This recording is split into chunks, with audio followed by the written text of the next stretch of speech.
Everyone on TikTok, if you could let me know if you can hear me and see me all right, that would be helpful.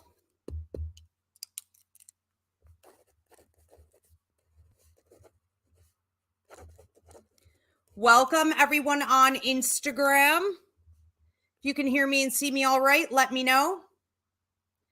And it looks like we are live on YouTube as well as Facebook. So welcome everybody there. If you could, again, okay, let me know if you can hear me and see me all right before we go ahead and get started. That would be really helpful. Hopefully everyone's doing great, enjoying the better weather. All right, just waiting on a couple thumbs up here. Looks like TikTok's doing well. Okay, good. Thanks so much for your continued support, guys. All right, and we appear to be okay here. Okay, very good. There we go. All right. Hi, Rachel, Edgar, Jill Marie, Leanne. All right, fantastic. So I'm going to let a few people tune in here, and I'm going to make a couple quick announcements. What you guys can do, this is a free show. I've been thinking of doing this for years. People are always asking me right at the tail end of a reading or a healing or an event that I'm doing.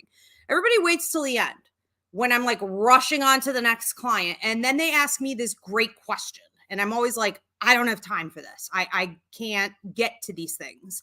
But I've been saying for years, I would love to just sit down and do a show where I could talk about literally anything, whatever you guys want to ask, whatever you guys want to know. So that's what we're doing today. All right. So it's free. Donations are appreciated. I do want to ask everybody at this time to please stop, take a second to give this video a thumbs up, subscribe, and drop a comment, especially if you're here on YouTube. That is the channel I'm focused on the most. And you guys can go ahead, drop your question. This can be literally about anything.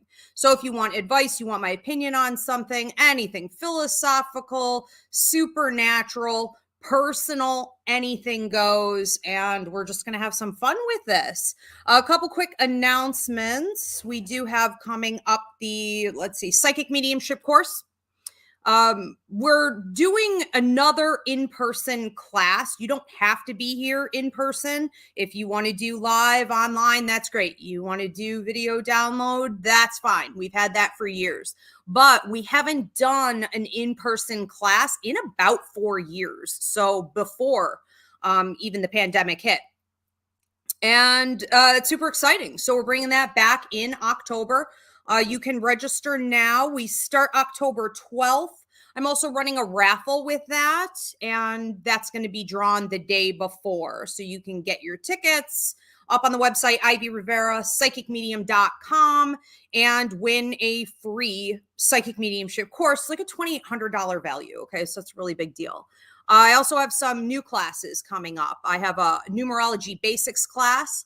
I have an intuition class on tools, myths, and what are we saying about this? It's like tools, myths, and something busting. I can't think of it. Anyways, debunking. Thank you, Mairead, my beautiful producer. She's if you guys are here on YouTube, she's popping these things up on the screen.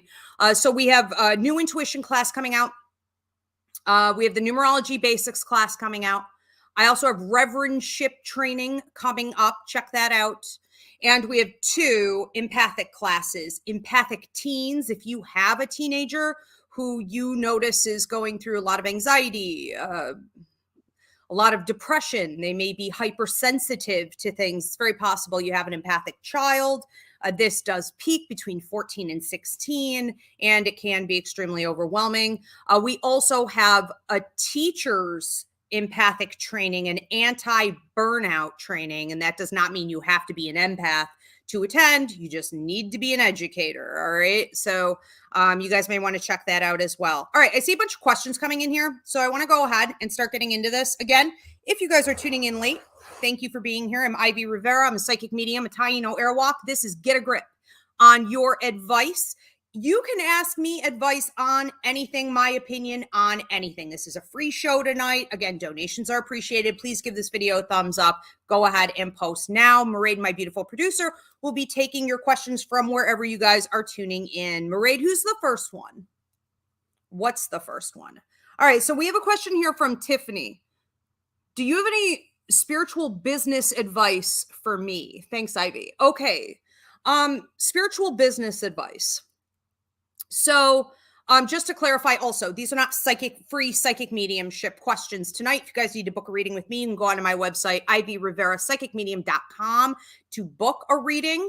And that's above or below, depending on where you're tuning in. So Tiffany's question is, do I have any advice on how to build a spiritual business? So I say this to my students all the time. Some hear me, some don't. It is light work first, business second. And you have got to keep that in mind at all times. Because if you say to the universe, I am here to do light work, genuine light work, okay? You're not here to, take money and, cast spells or do street psychic work or just like con people out of their money or telepathically read them and tell them what they want to hear, blow rainbows and butterflies up the rear end. If you are actually here as a light worker, you are going to have to do a lot of things that are uncomfortable. You're going to have to serve up the truth and direction. And a lot of times, nobody wants to hear that. Let's face it, most of the time, nobody wants to hear that.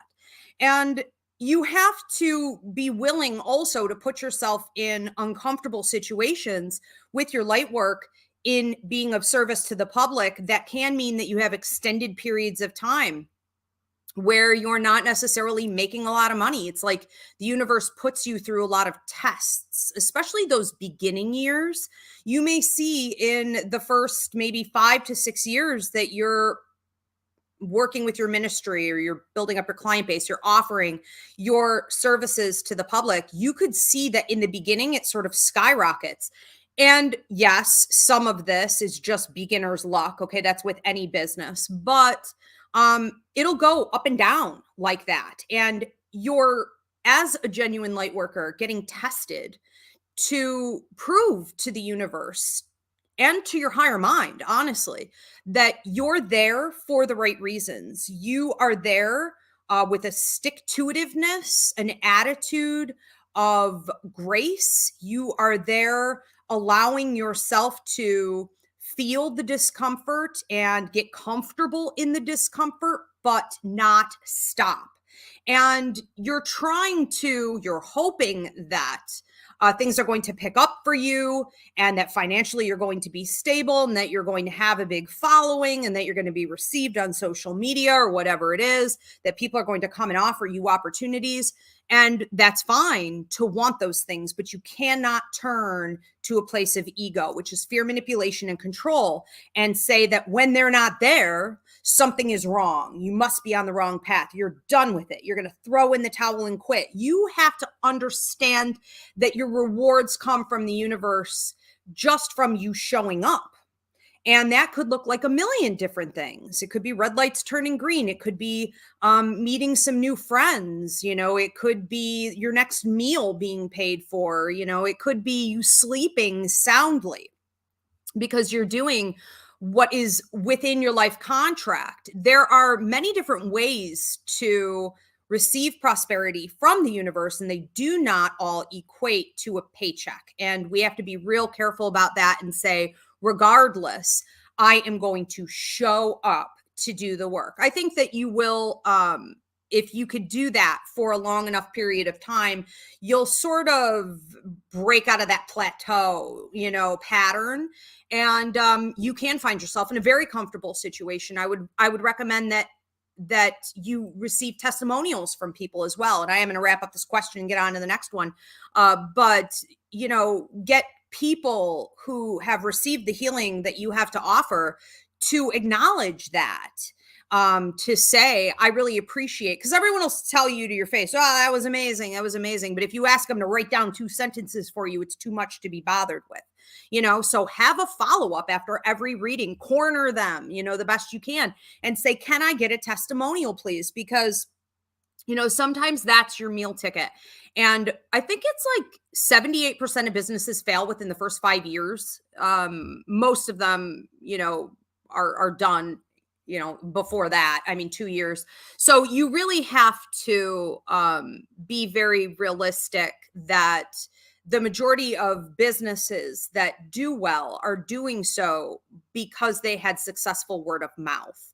It's not because of all the advertising, which is a lot of overhead to have to pay for.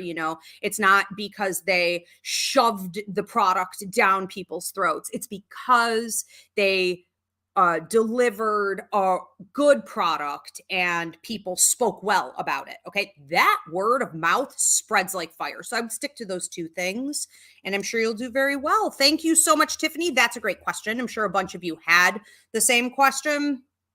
But we are going to move on to something different. So Jill wants to know, with all the crazy proposals in government stripping women of their rights, what should we be bracing ourselves for over the next year?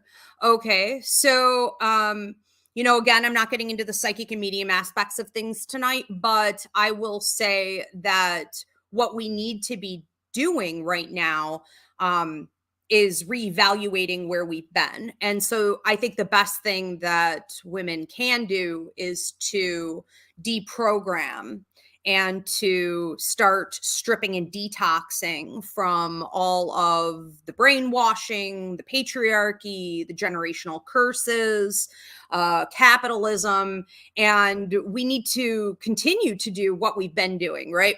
We're way ahead of men in education. We're exceeding men in our income. We're there. All right. We're there. So we need to just keep on, but we also need to, I think, spend more time not just recognizing where our power has deliberately been stripped away. A great example is we just did a church service a couple weeks ago on Jurassicophobia, right? The fear, the crippling anxiety of aging. And of course, we focused mostly on women who, suffer with this. And this is just one example. How we are told that over the age of 25, for example, we're worthless. And so we are in a unique position as women aging currently to rebel against the system by refusing to feed that idea that over the age, for example, of 25, you are disempowered. We need to get more into our power. I get stronger every year. I guarantee you. I know more. I will do more. You want to bully me? You want to come, give it a shot. Try me. Okay. Watch how quick you go down. We are so incredibly skilled. We have very little, I feel, in general, time spent on recognizing our strengths as individuals, as a group, because we've been told never to do that, never ever to acknowledge all the power that we have. And aging is just one area. Okay. So look at all the ways that we have power, that we've gained power, that we will continue to gain power, and just stick together, to fight the good fight as far as the government is concerned. I think too, we need to be real careful that we're not playing in giving people support where we've been willing to turn a blind eye to it in the past. If they're saying things like, "Oh, I'm apolitical," or "I'm not part of the I don't want to know," you want to turn a blind eye, then you are no ally, and we need to not tolerate it anymore. So confront, people who aren't bothering to get in on the fight, because it's now or never, people. All right. So that is a great question. Thank you so much. We're going to move on to another one from Hunter. Okay. Cousins and I planned a family reunion next month. They don't want to invite our parents, and grandma, due to issues with them. Found out grandma's sick. Is it wrong to invite the family anyway? Okay. It sounds like you and your cousins are planning this thing. So I would say that you can go ahead and do whatever you want with the invite list, as long as you're footing the bill. If you're paying for the food, if you're hosting at your own property, If, you are the one who is providing everyone with the event itself, then you're good to go. I think that if this is shared and this is split, then you need to be respectful of other people's positions. I would also say something exactly like this happened to me many years ago, where my cousin was hosting something at his house for his family and decided to cut out my aunt, because everyone else always liked to cut her out of things. And this had been going on. This bullying had been going on for, probably 20 years or more. Long before I was around, I know I had heard things. And you know what I did? I said, you know what? I'm done with you for doing that to her. And I made sure that if she wasn't going to be invited, and she was going to be rejected, that I was going to stand with her outside. And I think that you have to find a way to be respectful if you guys are all splitting, this event and taking responsibility for it. But I think you also need to take a stand once and for all and say, I will not offend and hurt someone that I love deeply. And I'm not going to enable you in victimizing them, harming them. That's wrong. Now, I will also say this. If your grandmother, if your parents did something twisted to them and they are setting a healthy boundary and you know it, you should back them. Okay, 100%. So you got to look at what happened here, And I just want to say this too. Sometimes it isn't, we have to remember that with abuse, that it's not always that the abuser, abuses everybody. They abuse selected few, right? Or they have like a scapegoat, maybe just one person that they abuse. That doesn't change the fact that it happened. All right. So what's real is real. What's right is right. What's wrong is wrong. And that's what you need to figure out. Are they wrong? Or are your parents and grandmother wrong? Somebody did something here. Clearly, it didn't get to this point, for no reason. All right. Great question. Thank you for that. We're going to move on to another one. Again, if you guys haven't already done so, go ahead and post your questions, any advice that you want. If you want my opinion on anything, this is sort of like the Dear Abby column, so it's not psychic mediumship exactly. It could be literally on anything. Anything goes. All right, we have another question here from a Jen D. How do you find your calling or life's purpose? How do you know?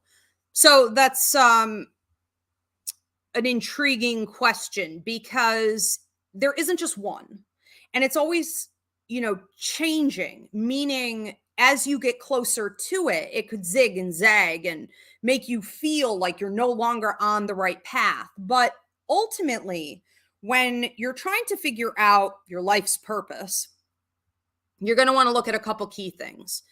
Your astrology. So I love, and I've been testing this out for 13 years now, that when I look at Vedic or Western astrology and I compare it to a life contract that I wrote out for somebody, it matches. That blows my mind.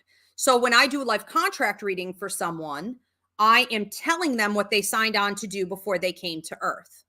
You agreed to work with certain people. You've got contracts there. You agreed to learn certain lessons. You agreed to finish some past life work that's unresolved. You agreed to do some different things with your career, whatever it is, okay? And when we compare the two, they absolutely match. I've seen the same thing with numerology charts.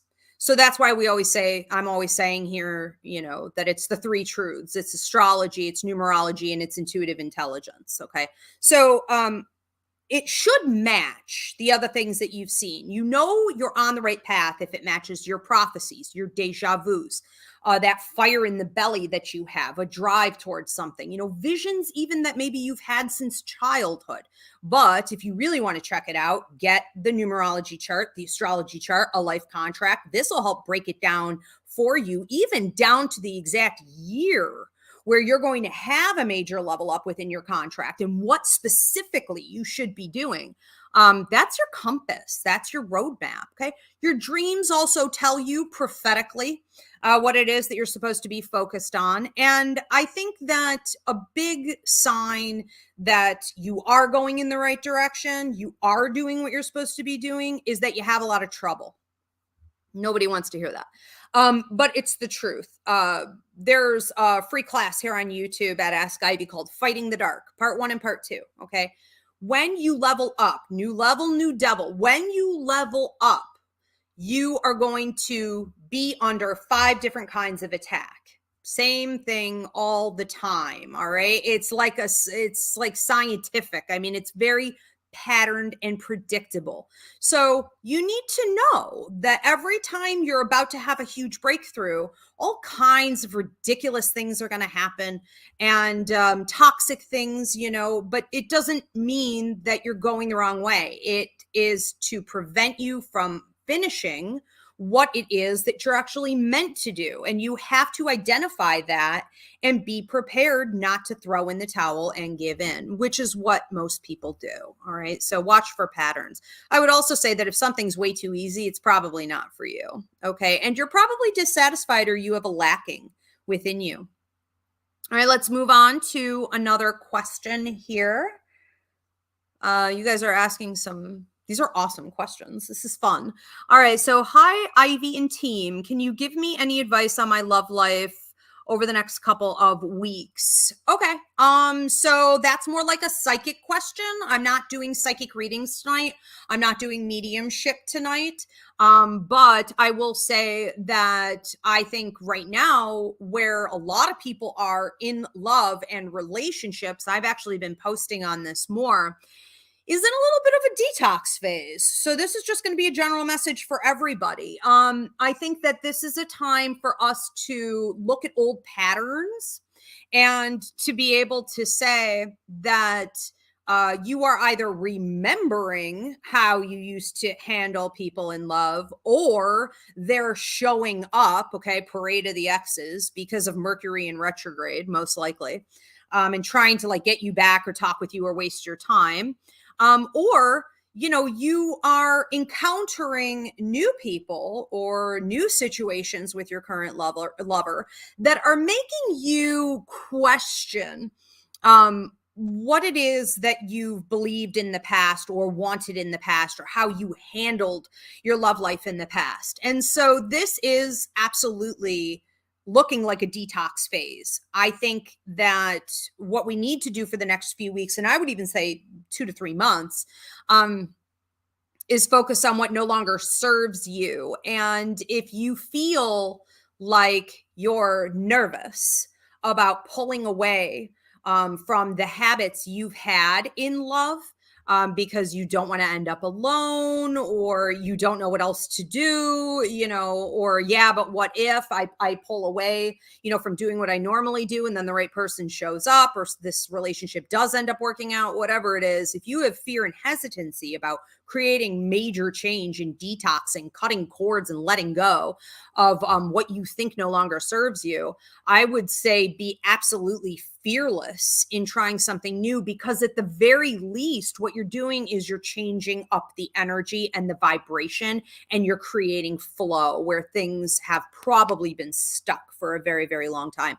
And I think that for a lot of people, they're breaking generational curses right now. I think you're looking at what your mother did, what your grandmother did, what your great grandmother did, what your aunties did, and you're saying no, thank you. Same thing for you boys. You may be looking back at the family and being like, I know where I got these ideas, and this isn't working anymore. So let it go, and try something new in love. All right, let's move on to the next one. Great question. Let's see. We've got, hi, Danielle. Hi, Denise. Okay. Looks good. We've still got a bunch of people tuned in over here. Edgar Velardes wants to know, as a therapist, I sometimes have to de-escalate disrespectful, argumentative people. What's your advice to remain calm, assertive, and courageous while de-escalating these types of people? Well, I'm not always the best at that. I'll admit it. I always say, like, if I'm going into a situation where I'm feeling very heated, I say, I don't want Puerto Rico to show up. So I try to kind of calm myself ahead of time. I can feel when it's going to come out of me and I'm going to be like super cutting or I'm going to take someone down. And so if I know that I need to, be, because sometimes that's good. Sometimes you need that fire. Sometimes somebody does need to be attacked and put in their place. So it works there too. But I think that when you need to be, in the case, like you're saying, more professional, because, you're a therapist, you're working with different people simultaneously, it looks like. I think that as far as you being courageous and assertive, all you have to really know is that you're doing it from a place of love. So I make sure, even if I am going to attack someone, okay, even if I do have to, make some kind of threat, I know that I am doing it from a place of love, self-love, okay, or love for the person I'm protecting, or love for the thing that I'm protecting and defending. And so I don't feel bad about that at all. I have no regrets, but you have to really know that in order to be effective. Because if you come at a situation of confrontation where you're feeling shame, you're feeling guilt, you're feeling uncertainty, you feel out of control, you're just really not sure, it's probably just going to feed the problem, because everyone can smell that. All right. So if you can't do it well, I would say don't do it at all. Wait until you can come back to it. And I think that you also want to reflect back onto people what it is that they're doing. I'm a Gemini in like 7 places in my chart, right? Sun, moon, rising, Venus, like it's just literally all over the place. And one of the things people have always said about Geminis, is that we can't be trusted because we switch things up. And in recent years, what I love is that people have been saying, you know what, that's not what's going on with Gemini. You know what Gemini does? They mirror right back to you how you're behaving. They reflect right back to you, okay, what it is that you're giving out. So I would say that if you have someone treating somebody else disrespectfully, that's what you want to point out to them, okay? You want to deal it back to them, because people don't seem to understand unless you show them exactly what they did. And there's nothing wrong with that. We've just been raised up in a society to say, turn the other cheek, be the doormat, love everyone. That's not how things get done, okay? So be bold in it and know that you're doing it from a place of love. That's it. Okay. Thank you so much. Good luck with all of that. That's a big job you've got on your hands. I have full confidence in you. You have great energy. Lucy Marsh asks, hi, Ivy, open to any advice on letting go of what weighs me down and sorting out karma. Okay. Advice on the things that weigh you down and how to sort out karma. I think the best way to look at karma is in bite-sized pieces. Okay. Like, it's eating an elephant, one bite at a time, and to not try to rush to the finish line, because when you have heavy energy on you, whether it be from childhood trauma, past life trauma, anxiety disorders, whatever it is, you have a tendency to just want to get it done. Like, let's just get this over with, it feels like you are in a chronic state of conflict. And even when everything is perfect and the sun is shining and the birds are chirping and your money's right and you've got food on the table, you can still be so tense. You don't know any different than that. And, as someone who's lived her entire life that way, born into chaos, not having parents, being thrown out at 9 years old, living on the streets, dealing with everything from homelessness to horrid abuse, I can tell you that when you start to wonder about your karma and you start to see it more as punishment than opportunity, you got yourself in a dark place that you need to get out of. So when we think of karma, we don't want to think of it as being some type of disciplinary action for something you did wrong that you can't figure out. You want to remember that what karma actually is just a ton of opportunity allotted to you as a human being here on earth, having a human experience to level up, to grow, to learn lessons, to get more tricks up your sleeve, to put more tools in your toolbox, to learn how to handle people, to learn how to handle the world, to understand how to pick your battles, okay? All kinds of things. There's so much that goes on with karma that takes your entire life and even your previous lives and maybe even lives after it, that there's no rush. So try not to get rid of karma, complete karmic chapters, get out of karmic contracts, and try instead just to be comfortable in the discomfort. Take deep breaths and see it as more of a curious experience, okay, than anything. What am I supposed to be learning from this? I got kicked in the teeth again. What can how can I alchemize it and convert it into power? What is this showing me? Okay. And expect that your whole life is going to be chock full of it. That's the point of being here. Okay. And that the discomfort may always be there. So try to work with it a little bit more. Okay. All right. Great question. Karma, always something we should all be looking at all the time, every day. What are the lessons? We have another question coming in here from a Leanne Joy. What is the proper way to manifest something you want? All right, great question. This has baffled me for years, and I have found a trick fairly recently that really seems to be speeding up the process of manifestation. So a couple different things. I think that panic can help. I think that if you're in a crisis, it can help you learn how to manifest. If you have ever needed something like a life or death type of experience, okay, everything rides on this. Let me tell you, your ass is going to manifest, and you may not, looking back, you're like, how the hell did I do that? But you know you did. Now, we could call it a miracle, and we could say there was divine intervention. We could say this, that, or the other, or you tapped into your power, and you could do it at any time. All right. It's all kind of the same thing. So I would say, look back at times in your life when you were in crisis mode, and how did you pull it off and claim from the universe exactly what it was that you needed, exactly who it was that you needed at exactly the right time? How did you get out of that pickle of a situation? And I would also spend more time being proactive about it without harping on it. I have a couple golden rules for myself, okay? I don't talk about what I'm manifesting all the time. I don't think about what I'm manifesting all the time, because I have a very realistic mentality. And some people would say I'm a pessimist. Okay, fine. But I also have OCD. So I have cyclical thinking. So there are certain things I put my power into, and then I let it go. All right. And manifestation is one of them. And I equate it almost to talking about being sick. I don't talk about being sick. I don't see doctors. I don't take pills. I don't get involved in any of that, because I will not be sick. Okay. My body is capable of healing itself.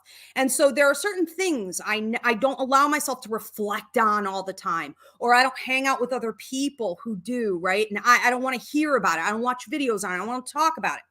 And I think that it allows you to tap fully into your power when it's important that you do so.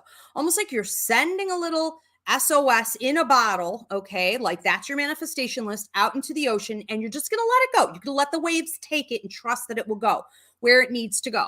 Who knows exactly when it's going to pan out? And you can put, especially if you write out your manifestations, you could put time frames on it, but I would also leave it open, okay? Or as soon as possible, or sooner, you could say.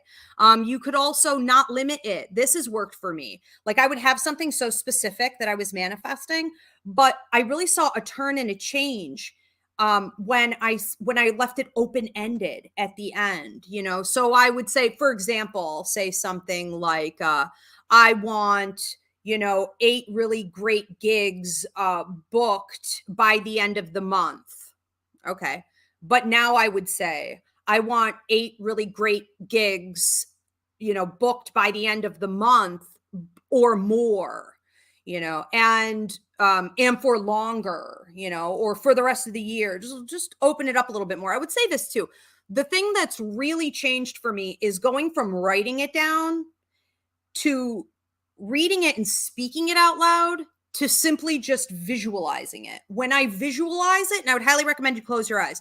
When you visualize it, you're able to feel it more.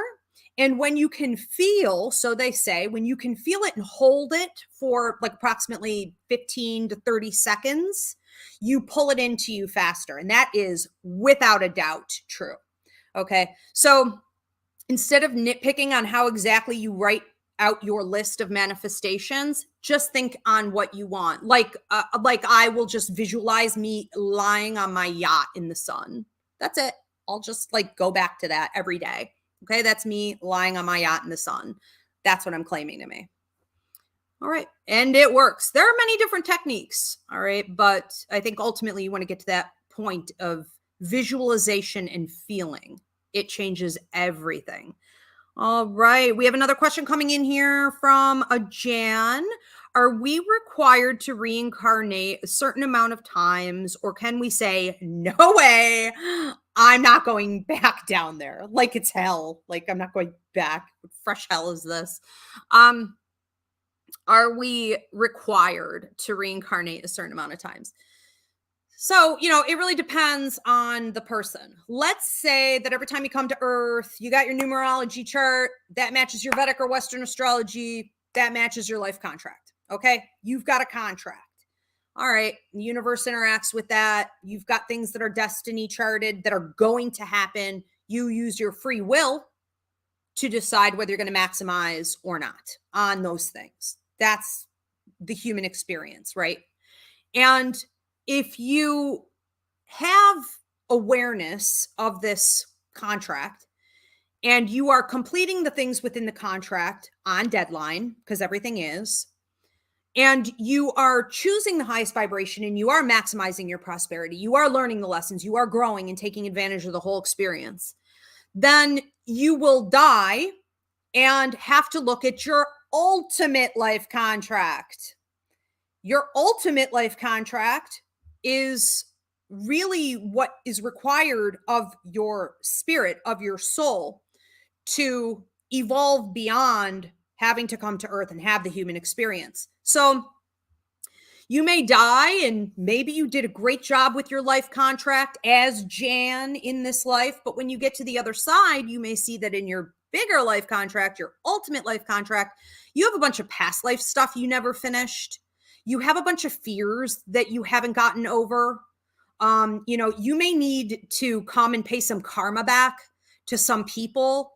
You may have a bunch of stuff that just isn't done. So you reach back into the bag and you come up with another contract and you go again and again and again. It's sort of like thinking of your inbox, right? Like on your email. It's like, if it's always full, you know, it's not done until it's done, until it's empty, until everything is complete from your task list. Once that happens, and it's very obvious when someone is on their last potential life here, they have a totally different experience than everybody else. But when you are really done, you can come back here as an option to do some pretty incredible healing work for others, or like the movement of light as a whole. Okay, high vibrational energy in the universe as a whole. Or you could choose not to, and you will move on to other things on the other side. The other important thing, I'm going to move on to another question. I know I'm going long on this one, but you can pick when you're going to come. So a common question people ask me is like, the minute I die, if I have to reincarnate, am I just going to like shoot back out as a baby from someone else and like start all over again? Is it going to go that way? or like, can I wait? Can I take a break? You can wait. I think 99.9% of the time, people go back and they're just waiting for the right time. They're doing other things in other dimensions. There's other work that needs to be done in other dimensions. Earth is very specific to certain tasks. Okay. So you could probably pick your time, but you can't wait forever. So it really depends on whether you're done or not. I would recommend to everybody before we get on to the next question, if I could tell you one thing you need to do to get past coming here and having this human experience, get over your fear. Okay. Look it in the face every single opportunity you have and get over it. It's like an addiction, once you really get in a rhythm of dealing with every single thing that sets you off and makes you afraid. That's the key. Okay. All right, let's move on. We have another one here from a Paul. How can I learn to separate my anxiety and thinking or thoughts from my gut intuition? This is a great question. So I have the psychic mediumship course where it takes 28 weeks. I train you in that. But I also have a couple of free mini classes up here on YouTube at Ask Ivy. It's called one is fear versus intuition. The other one is emotion versus intuition. I think I have another one on thoughts versus intuition, or logic versus intuition. All right. So how can you learn to separate your anxiety thinking, your thoughts, from your gut intuition? Well, I think that when intuition kicks in, everybody has physical reactions. So it could be the weird ear ringing. Okay. Who here gets a tinnitus in your ears, like a weird frequency, an ear ringing, or pressure in the ears, like when an airplane goes up or comes down? Okay. I want to see raise of hands on this. Drop in the comment what you get when your intuition kicks in. Let's share with each other. We're all somewhat similar. It could feel like a seashell is up to your ear. A lot of people get an anxiety attack when their intuition kicks in. Some people feel chills, like goosebumps. Who gets this one? Usually down the arm or down the calves. You have to really decipher what it is that you have on a regular basis. Physical reactions. So ask yourself this: what are my physical reactions to my intuition kicking in? Then you want to start learning how the universe communicates with you. Do I have any numerology people here? Okay. If you're a numerology person, for example, the universe is always using symbols with you through numbers, a messaging system. And you would notice you have a lot of lucky numbers, okay, or maybe even just one lucky number that shows up for you right at the exact moment you needed it. You would have birth dates and death dates that match for people that are close to you or really important players, your soulmate. Your grandma died on the same day your baby was born, things like this.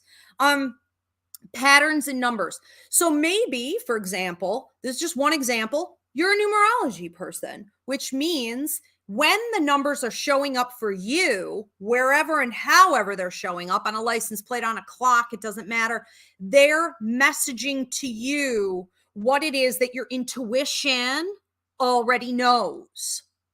Maybe for some of you, you're more into animal totems. So the universe is always sending birds flying at you, right? Or crazy animals just coming right up onto your property, or, stray cats showing up in your driveway, or whatever it is. You also need to pay attention to your dreams. I cannot stress this enough. Now, I'm publishing my symbology book this summer. And after the symbology book is published, I'm moving immediately into the dreams book. The dreams book is going to be based on the dreams class. But I want to get way more in depth than what I did in that class. I cannot stress enough, okay? And it is the old native indigenous belief, the way we used to get together every morning around the fire, and everyone, including the children, traded information about their dreams. What did you dream? What did you dream? Because the things we see in our dreams are not just about us. They're also messages for others in our tribe, in our community. And they are premonitions about what is to come and how you could best handle situations. They're directional. Okay. It's telling you what you should do. And, sometimes you just ate ramen or had like a bad steak, or I don't know, you're having crazy subconscious dreams, okay, because of something going on in your life. It's so important that you understand the difference in your dreams. What is subconscious and what is actual prophecy? And when you know prophecy, you're able to unblock so you can remember your dreams. You're paying attention to that prophecy. It will match your intuition. It will match your physical reactions. It will match the outside world and what it's trying to tell you, what the universe is giving you. And when you're coming from a place of fear, you're typically just going to have flashbacks to where it's coming from. You would have the same physical, mental, heavy, low-level energy reactions that you've always had. All right, let's move on to another one. Great question. Thank you for that. We have from a Teresa on TikTok. How do we clear the karmic debt that has carried with us from past lives? Well, and we all do, when you have karmic debt from your past lives, you want to think of it more as being something you need to learn than repay. Now, if you have karmic debt with another person, that's going to mean that you have a karmic contract with that person. And if you owe them something, your sister, you're going to have to pay it. Okay. You've got to pay the toll. You've got to pay the debt. I think there are too many potentially great karmic contracts between people that really could work out, even romantically, because there's so much passion there. But the person who owes the debt, or if both people owe the debt, nobody wants to pay their debt. Nobody wants to pay the taxes. Nobody wants to pay those bills. And it ends up being a real toxic situation. So I would say that if you owe someone else, make sure you pay it. If you owe an apology, make sure you give it. If you owe out to the universe as a whole, right?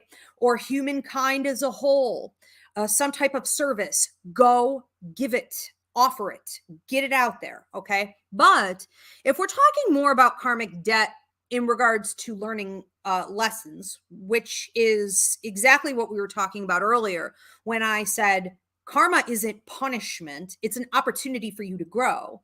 You want to see it that way.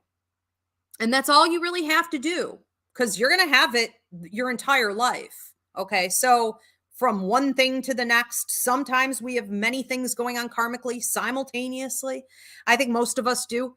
And all you want to say is, what am I supposed to be learning from this situation? How can I grow stronger? How can I do better? What does it mean in the larger scheme of things universally? What is this really about?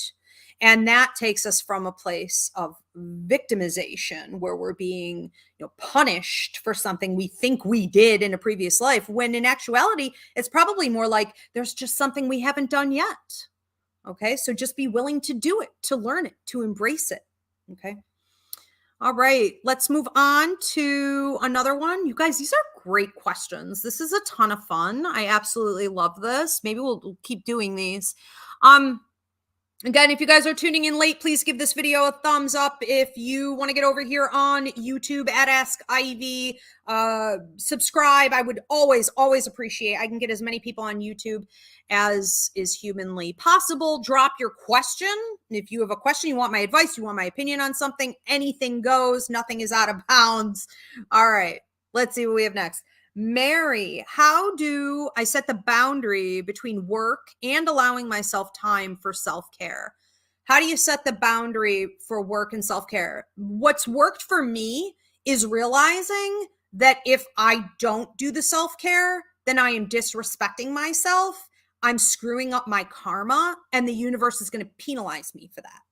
So I'm afraid not to do self-care. Okay. And that's a motivator. A great example is I hate shopping.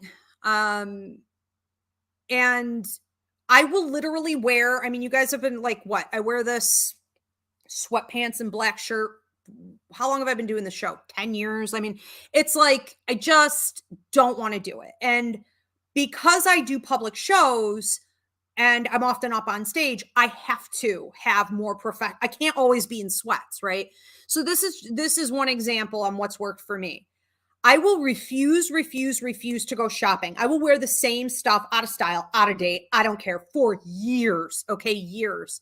And then and then I will know that I have to do self-care. And I will be told by spirit, you need to go shopping. And if I refuse to do it, I will literally open, and this has happened to me 2 or 3 times because I don't learn my lessons. I'll open up my closet to go back in there for that old dress. And it's like Mothra got in there. I don't know how the hell it happened. There's no sign of moths. Everything has holes in it. Everything's destroyed. That's how I look at self-care now in all areas. Okay. If you are not giving yourself what it is that you need and deserve, you are not raising your vibration. You're just depleting. Okay. You're just deteriorating. You're just draining yourself. And you're telling everyone around you that they can also do that to you.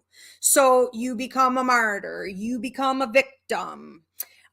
It causes health problems. It causes mental health problems. It causes weight problems. It causes sleep problems.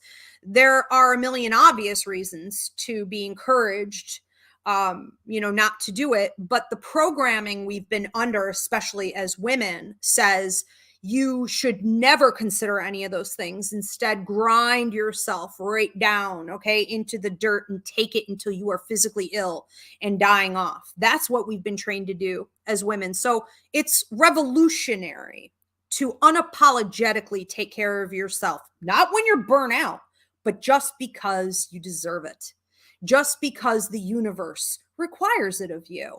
And we see that in karmic kickback, that we are all responsible for our own self-care. So I think one of the other things that's really worked for me is to say, I am not being responsible. I am not holding myself accountable when I don't give self-love or self-care. And that's just not something I want to be a part of, in any way, shape, or form. So it's really about integrity. If you're going to really want to, have integrity in your life and all these other areas, this is probably the most important. Because if you don't get this right, it's like saying you can't pour from an empty cup. Okay. All right. Great question. And I think that's for everybody. And I think what's really, really cool is that this is where we are internationally right now. We are all saying from the, the revolutions and the rallies, everything that's going on in France right now to what we have going on here in America. I mean, it's all over the place. People are saying enough is enough. Okay. We have had enough. We are like killing ourselves just to, not even be able to pay the bills. And, we're just working too hard. It's really capitalistic abuse, in a lot of ways. So find the roots of it. Also, that can help a lot, figuring out how you got that way. Okay. And break those cycles, generational curses, and allow for future generations to reap the benefits of you putting that behind you and breaking those chains once and for all. All right. Perfect. All right, you guys. Well, this was a lot of fun. Thank you so much for tuning in. I'm definitely going to do this again. Feel free to keep, even after this gets published, which will probably take until about tomorrow here on YouTube. Everywhere else, it'll go up. But feel free to keep posting questions. And on the next show, I will get to those. If you need to book a reading with me, you can go to RIVERA psychicmedium.com. And I will see you guys next time. Thank you, Mairead. Thanks, everyone.